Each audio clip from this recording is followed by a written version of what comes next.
Hello, students. Good morning. Even it is night time, but whenever we meet first, so that always should be good morning.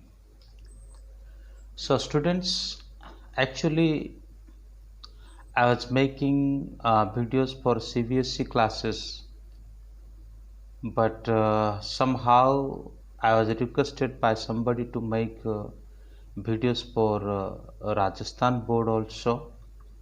So hence I will be making from 9th to 12th class English as for CBSE board also. So my all video or all lecture, English lecture will be video and Hindi lecture will be audio. So this is audio lecture.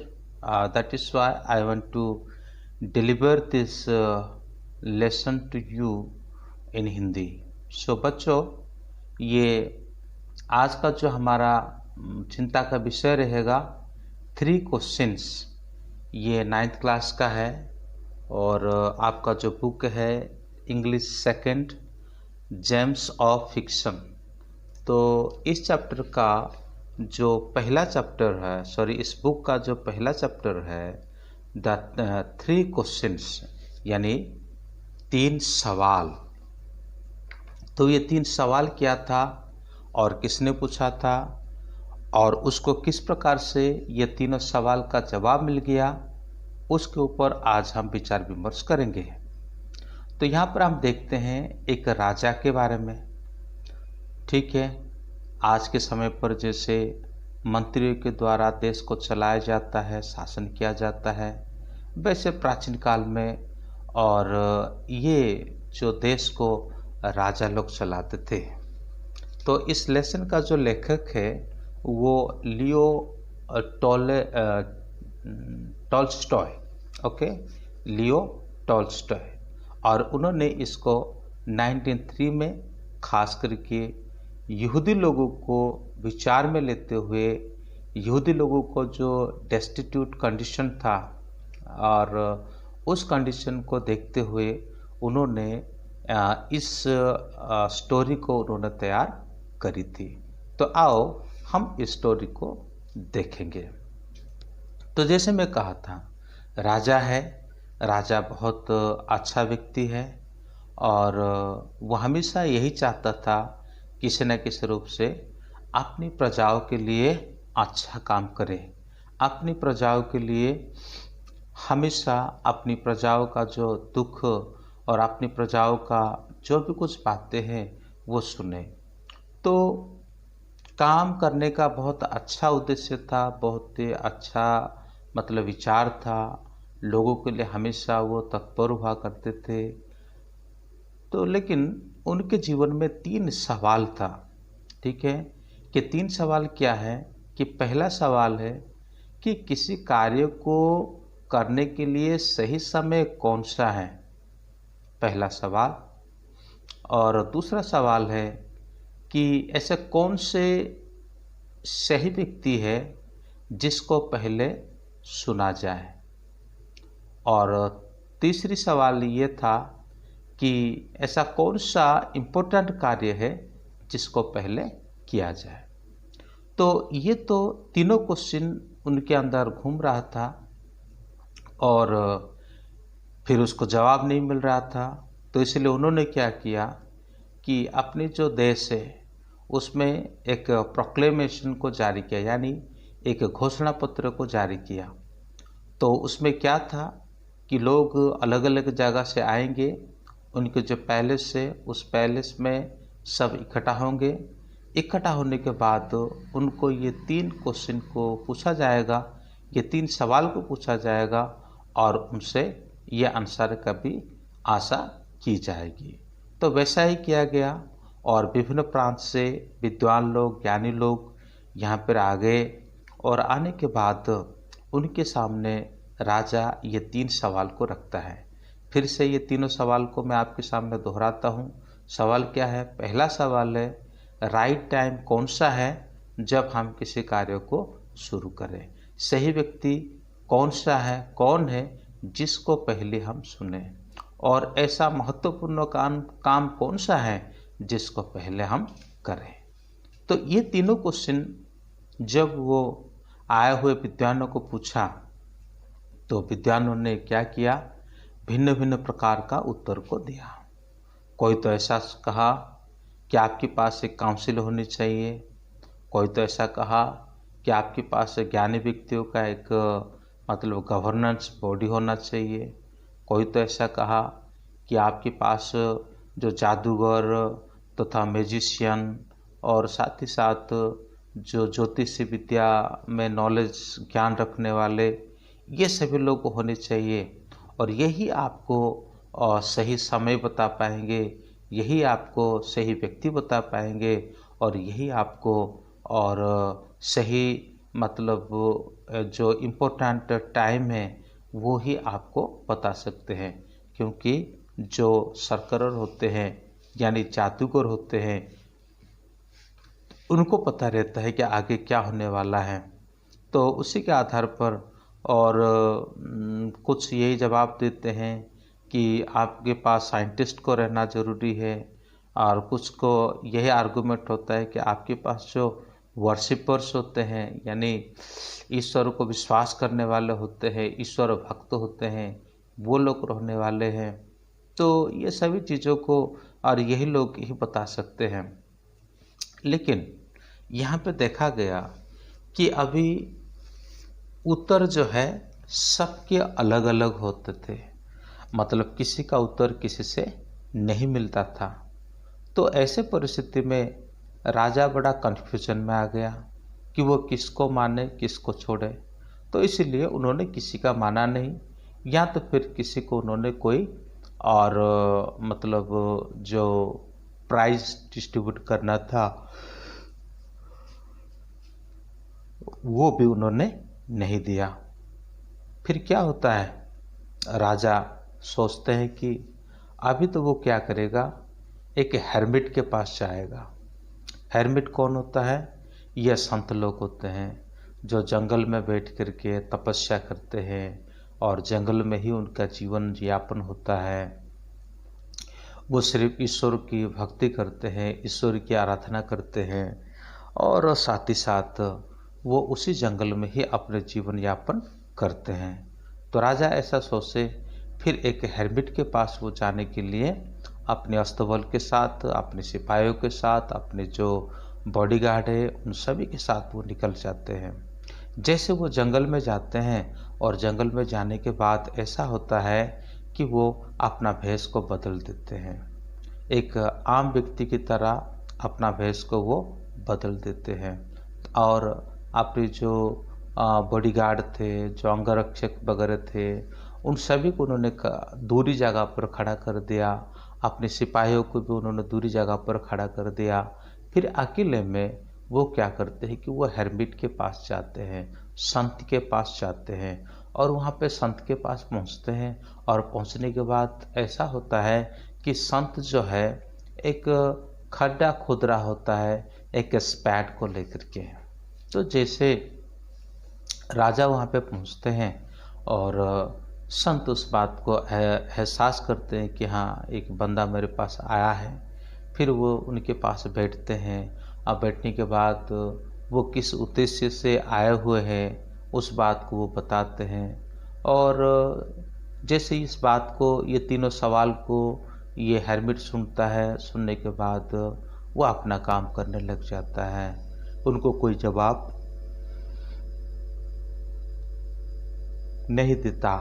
फिर उसके बाद हम देखते हैं कि वो खोदते खोदते थोड़ा सा थक जाता है और थोड़ा सा कमज़ोर महसूस करता है। तभी राजा को इस बात देखा नहीं गया, तो उन्होंने क्या किया, उनसे फावड़ा को ले लिया, जो स्पैड को ले लिया, और लेने के बाद फिर वो क्या कर रहे हैं कि वो उसी गड्ढा को खोदना चालू कर दिया। तो खोदते रहे और तकरीबन ये बिल्कुल दोपहर का समय आ गया, और अभी भी राजा को उसका सवाल का कोई जवाब नहीं मिला।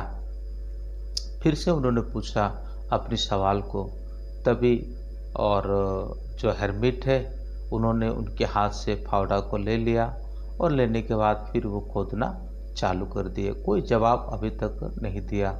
जवाब देने का मतलब ये नहीं है कि हेर्मिट को उसका जवाब पता नहीं है, पर वो एक सही समय का इंतज़ार कर रहे हैं उस जवाब को देने के लिए। तो शाम का समय होने वाला ही था, अब सूर्य जो है डूबने वाला ही था। और ऐसे समय पर क्या होता है कि ये दोनों उसी जगह पर है और तभी एकदम से एक व्यक्ति जो है दौड़ता हुआ, भागता हुआ, वो क्या कर रहा है, एक दाढ़ी वाला व्यक्ति जो है हेर्मिट तथा राजा की ओर दौड़ता हुआ आ रहा है। और दौड़ते हुए आते आते क्या होता है कि वो गिर जाता है। और जैसे वो गिर जाता है तो देखा है कि उसके जो पेट है, उसकी पेट में बहुत भयंकर रूप से जख्मी हो रखी है, चोट लगी हुई है, जैसे मान लो किसी ने उसका आक्रमण किया हुआ है। अब क्या होता है कि वहाँ से काफ़ी खून भी बह रहा है, लेकिन अब राजा क्या करता है, उसके पास एक क्लॉथ था, उस क्लॉथ से उसको दबा दिया और फिर भी नहीं दब रहा है। फिर दूसरा जो और क्लॉथ था उससे उसको दबाया, फिर उसको किसी भी तरह से उसको बांध लिया। बांध लेने के बाद जैसे हम किसी को अस्पताल में पहुंचाने से पहले फर्स्ट एड जैसे कुछ कार्य करते हैं, ठीक वैसे ही उसके ऊपर किया जाता है। और व्यक्ति अभी आत्महरा होकर के पड़ा है, उसको उठा लेते हैं और ले करके और हेर्मिट का जो कुटीर है, हेर्मिट का जो झोपड़ी है, उसी में उसको सुला देते हैं। सुलाने के बाद फिर से राजा क्या करते हैं, उस घाव को खोलते हैं। खोलने के बाद उस घाव को अच्छी तरह से साफ़ सुथरा करते हैं। साफ़ सुथरा करने के बाद उसको मरहम पट्टी करते हैं। मरहम पट्टी करने के बाद उसको और खाना भी देते, खाने के लिए, पानी भी देते पीने के लिए, और सब कुछ वो कर रहे हैं। और ये बात, ये दाढ़ी वाला व्यक्ति जो जख्मी व्यक्ति है, वो इस चीज़ को महसूस कर रहा है। जब वो देखा कि राजा ही स्वयं उसकी सारा सेवा कर रहे हैं, तो उसकी आंख भर आई। और उसके साथ साथ वो क्या करे कि मतलब एक पश्चाताप की मन लेकर के राजा को हाथ जोड़ते हैं, राजा को माफ़ी मांगते हैं। फिर उसके बाद वो अपने विचार को बताते हैं। विचार क्या है कि कुछ समय पहले इस व्यक्ति, जो व्यक्ति अभी जख्मी हालत में पड़ा है, उसके भाई को राजा ने क्या कर दिया था, उसके शहर से, उसके राज्य से उसको एक्सक्यूटेड कर दिया था, यानी बाहर कर दिया था। और उसके जितने भी संपत्ति था वो सभी को उन्होंने सीज कर दिया था। तो वो कुछ गलती किया था और इसलिए उनके साथ ऐसा किया गया था। लेकिन ये व्यक्ति जो है, उसके अंदर प्रतिशोध लेने का जो भावना है वो बहुत भयंकर रूप से था। वो किसी भी रूप से राजा से प्रतिशोध लेने के लिए चाहता था और मौका ढूंढ रहा था। जैसे वो मौका पाता और उनके ऊपर वो आक्रमण कर लेता। लेकिन बात ऐसा होता है कि उसी दिन वो भी राजा को फॉलो करते हुए और जंगल की ओर गया था, लेकिन मौका उसको नहीं मिला राजा को वार करने के लिए। फिर राजा तो अंदर चले गए और वो इंतज़ार कर रहा था राजा कब आएंगे उस हेर्मिट से मिल के वापस। अगर वो वापस आएंगे तो ज़रूर वो उनके ऊपर हमला करेगा। ऐसे समय पर क्या होता है कि राजा का जो बॉडीगार्ड है वो उनको देख करके पहचान लेते हैं। पहचानने के बाद वे उसको मतलब हमला कर लेते हैं। और हमला करने के बाद ये किसी भी व्यक्ति किसी भी तरह से अपनी जान को बचाते हुए वो क्या करता है और उसी हेर्मिट के पास पहुंच जाता है। और तभी राजा के द्वारा उसको सेवा शुश्रूषा की जाती है। ये सारी बातें को वो वहाँ पे स्वीकार करता है और राजा से माफ़ी मांगता है। फिर कहता है, मैं तो आपको मारने वाला था, मैं आपको हानि पहुंचाने वाला था, लेकिन आप जो है मेरे जीवन को बदल दिया। आप जो है मेरी सेवा की, आप जो है मेरे जीवन को बचाया। तो मैं आपकी यह एहसान कभी नहीं भूलूंगा। और आज से मैं और मेरा परिवार आपके गुलाम बन करके आपके महल में काम करेंगे, आपके महल में रहेंगे। ये बात सुनने के बाद राजा को बहुत खुश हुआ। राजा ने सोचा कि देखो ऐसी एक घटना से किस तरह से मतलब शत्रु जो है अब वो मित्र बन जाता है। राजा ने उसको माफ़ भी कर दिया और माफ़ करने के बाद फिर राजा यही कहता है, ठीक है, तुम्हारा भाई का जितने भी सामान को जब्त किया था यानी उसको सीज किया था, वो सब चीज़ को मैं वापस कर देता हूँ। तो इसी तरह से इन दोनों के बीच में बहुत गहरी मित्रता हुई। लेकिन अभी तक राजा के मन में जो सवाल है वो सवाल बन कर के ही रह गया। ठीक है, फिर सुबह हो गया। सुबह होने के बाद देखा कि हेर्मिट जो है अपने खेत में बगीचा में वो और कुछ काम कर रहे हैं। तभी राजा उनके पास जाते हैं और कहते हैं कि विद्वान व्यक्ति, मैंने तो अपने सवाल लेकर के आपके पास आया था लेकिन आपने मुझे जवाब नहीं दिया। ठीक है, अब मुझे आज्ञा दे कि मैं अभी अपने घर पे चला जाऊं। तभी विद्वान व्यक्ति हेर्मिट उनको कहता है कि तुमको अपना जवाब ऑलरेडी मिल गया है। तभी वो चौंक जाता है, पूछता है वो कैसे? तब हेर्मिट कहता है, कल जब तुम मेरे पास आए थे और तभी तुमने देखा कि मैं क्या हो गया, वीक हो गया, कमज़ोर हो रहा था और तुरंत मेरे हाथों से तुमने क्या किया, उस फावड़ा को ले लिया और तुमने खड्डा खोदना चालू किया। तो वही था तुम्हारे लिए एक इम्पोर्टेंट समय एक कार्य करने का। ठीक है, तुम जो पूछते थे कि कार्य करने का और सही समय कौन सा है, वही सही समय था। और दूसरा क्वेश्चन तुम जो पूछते थे और पूछ रहे हो कि सही व्यक्ति कौन है पहले जिसका सुना जाए, वो सही व्यक्ति मैं था, क्योंकि मैं कमज़ोर हो रहा था और आपने क्या किया, मेरे हाथ से और अपने फावड़ा को ले लिया और आपने खोदना चालू किया। आप जो खोद रहे थे वही आपके लिए इम्पोर्टेंट कार्य था, ताकि आप वो कार्य करते और मुझे राहत मिलता। दूसरी घटना जो है, शाम के समय पर आपके पास जो लोग व्यक्ति आकर के जख्मी हालत में गिर गया, आपने उसको बचाया। ठीक है, और वही आपके लिए मतलब राइट टाइम था जब वो आपके पास पहुंच गया। वो सही व्यक्ति था जिसको आपने सेवा किया और वो इम्पोर्टेंट थिंग था, वो इम्पोर्टेंट कार्य था, बहुत महत्वपूर्ण कार्य था जो कार्य को आपने किया है। तो इसी प्रकार जीवन में अनेक प्रकार घटना होता रहेगा और यही ही है आपका जवाब।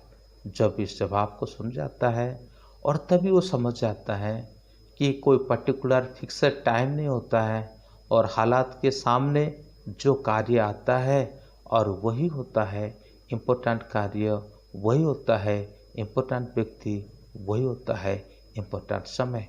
ये उत्तर को सुनने के बाद राजा बड़े खुशी खुशी से अपना घर वापस चला जाता है। तो बच्चों, आपको ये स्टोरी कैसा लगा? मैं उम्मीद करता हूँ कि आपको ये स्टोरी अच्छा लगा होगा। अगर आपको अच्छा लगा तो ज़रूर कमेंट करना और मेरे चैनल को सब्सक्राइब भी करना। Thank you. Have a good day.